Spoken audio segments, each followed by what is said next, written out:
symbolic annual event with powerful images. Earth Hour has been a moment for millions of people to come together and think about our impact on the world around us. This year's event takes on new meaning.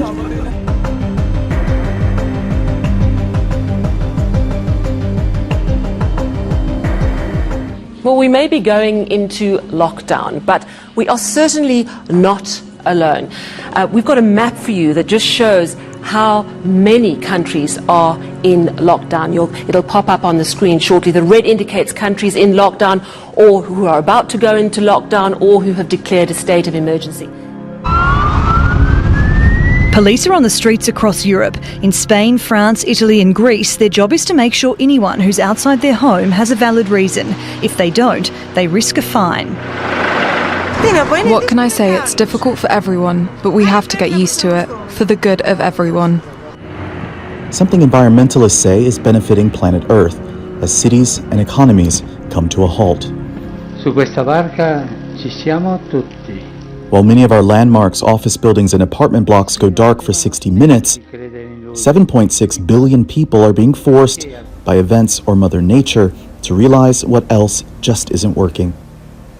Organizers say now, more than ever, is the time to unite to safeguard our future and the future of our planet.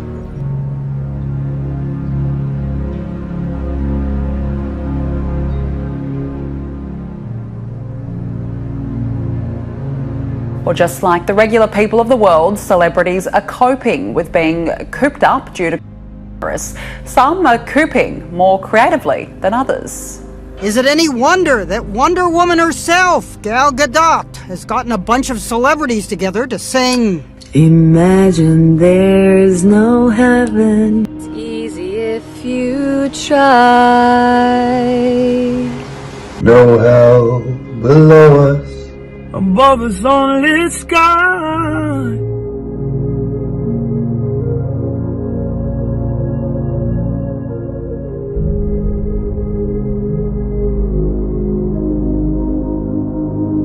from Jimmy Fallon to Sia.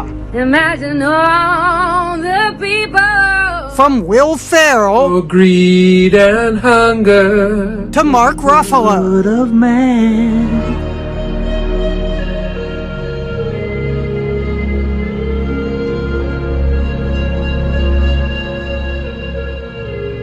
Imagine all the people living for today. You hear?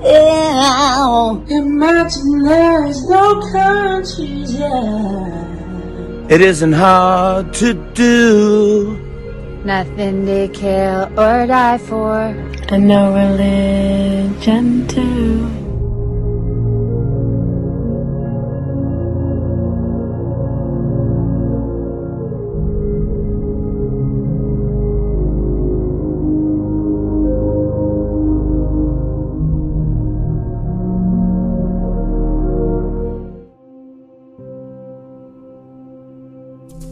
So plasma is essentially the clear part of the blood. And what we're doing is using what's called convalescent plasma. And convalescent plasma is plasma taken from donors that were previously sick with COVID-19, but have now recovered from the disease. And the idea is that that plasma may have parts of the immune system like antibodies against the COVID-19 virus that could potentially help patients that are currently sick with COVID-19. It was used in the 1918 flu outbreak. It was used in the Ebola outbreak. It was used in the previous SARS outbreak, in the MERS outbreak. And there are limited reports of its effect in these different scenarios. There's no rigorous controlled trials that have really assessed the effect of convalescent plasma therapy. The limited reports that we have had, including recent reports from China with convalescent plasma therapy in the context of COVID-19, suggest that it may be beneficial, and we're certainly hopeful that that's the case. But we really need more patients, we need more trials, and we need to study it more. And that's what we're trying to do here at Houston Methodist. In general, donors, they need to have been previously positive for the virus that causes COVID-19, need to be free from symptoms for 2 weeks. So we started recruiting donors late last week. We were very fortunate and thankful to a donor that was willing to give their potentially life-saving blood plasma. And we heard back very quickly from the FDA, giving us the go-ahead to proceed. Heard it said over and over. The novel coronavirus is more likely to affect the elderly and people with underlying conditions. For the latter group, that might have something to do with the medication that they're on, the condition itself, or their immune system. That's Amir Khan, a National Health Service doctor in the UK.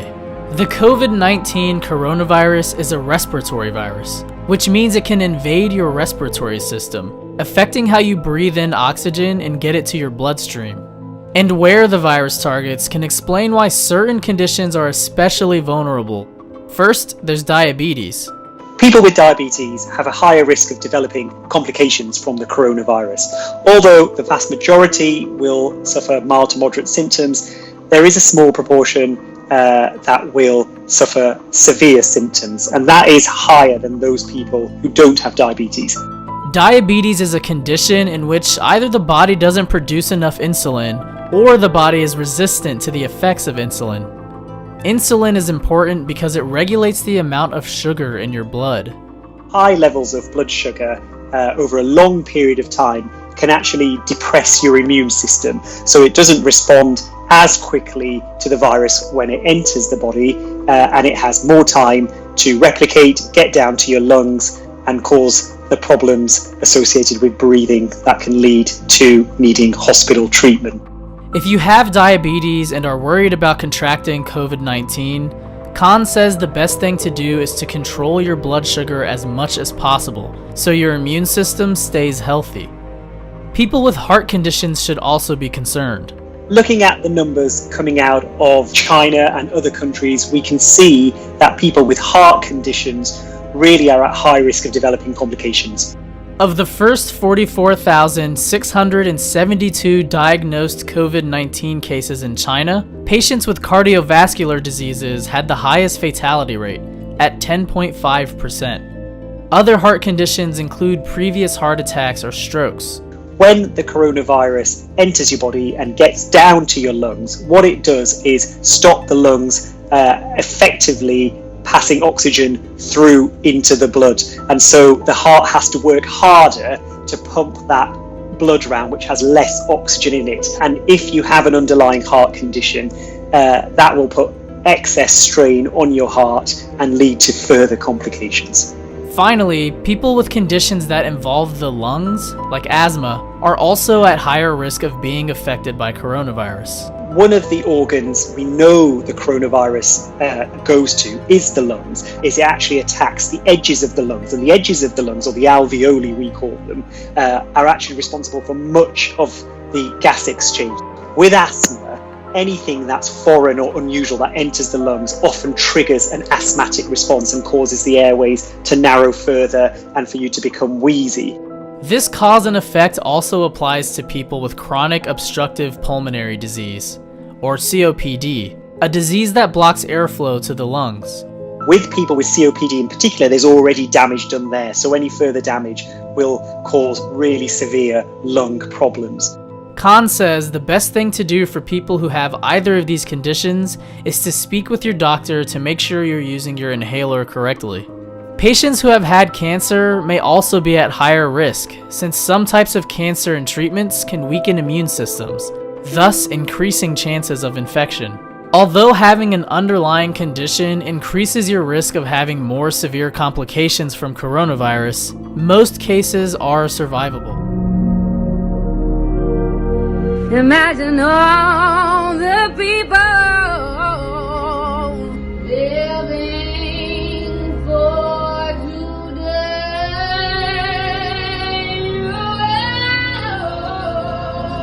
hope someday you'll join us, and the world will be as one. Gal Gadot says she was inspired by the trumpeter who played Imagine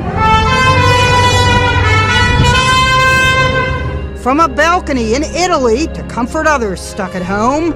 Though some criticized Gadot's version, Imagine no possession, sung by some of the wealthiest people in the world. But how about singing Have Yourself a Merry Little Quarantine? We'll just have to muddle through. Outside Nashville, Brenda Sparks has turned her Christmas lights back on. And so we just wanted to bring a little light into these dark days. Coronavirus has altered some of the Catholic Church's ancient rituals, such as holding Lent and Easter services this year in empty churches. Other world religions are adopting similar measures to limit the coronavirus risk. At one of India's holiest shrines for the Sikh religion, there is more health-related activity than religious prayer going on, and fewer visitors to the Golden Temple of Amritsar. Buddhist temples across South Asia are also seeing a sharp decrease in the number of prayer-goers. So has Islamist holiest mosque in Mecca, where the year-round smaller pilgrimage of Umrah has been suspended for the first time in more than 40 years. But the most drastic measure was the total closure of all mosques, not only in Saudi Arabia, but the Gulf region and most of the Muslim world. It's important to indicate the figure that it's about 2.6 billion worldwide. Yes. These are people that we understand are going to be confined to lockdowns as countries try to fight. In Germany, the streets are quiet following the introduction of a new rule banning public gatherings of more than 2 people. So we now know the beaches are closed, but if you're looking to go for a stroll or walk your dog along the Pacific Ocean, that is no longer allowed. Tonight, McHugh Kroll squeezed in a run along the beach in Santa Monica. So I thought I'm going to get another run in while I still can.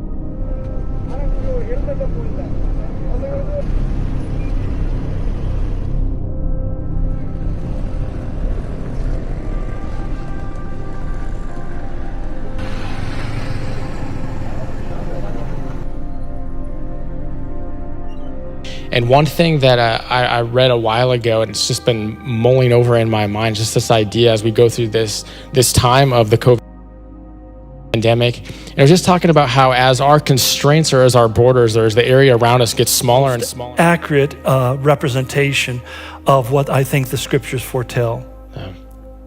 Yeah, something you just said, actually, I just read something this morning. It was just talking about how this idea of pragmatism has not only come in and infiltrated, but is starting to take control of the church. And that idea of you saying like, well, it's a job, you can very easily turn things into, well, it works. And lose sight of like, that's totally not what the Bible says. That's totally not what it, so it's not about, just because it works doesn't give us a justification for doing it. But I think the other thing is, when you talk about end times, really, I think I guess this is probably more relatable to people who either grew up in the church or maybe they've been following Christ or studying their Bible or been in church for many, many years.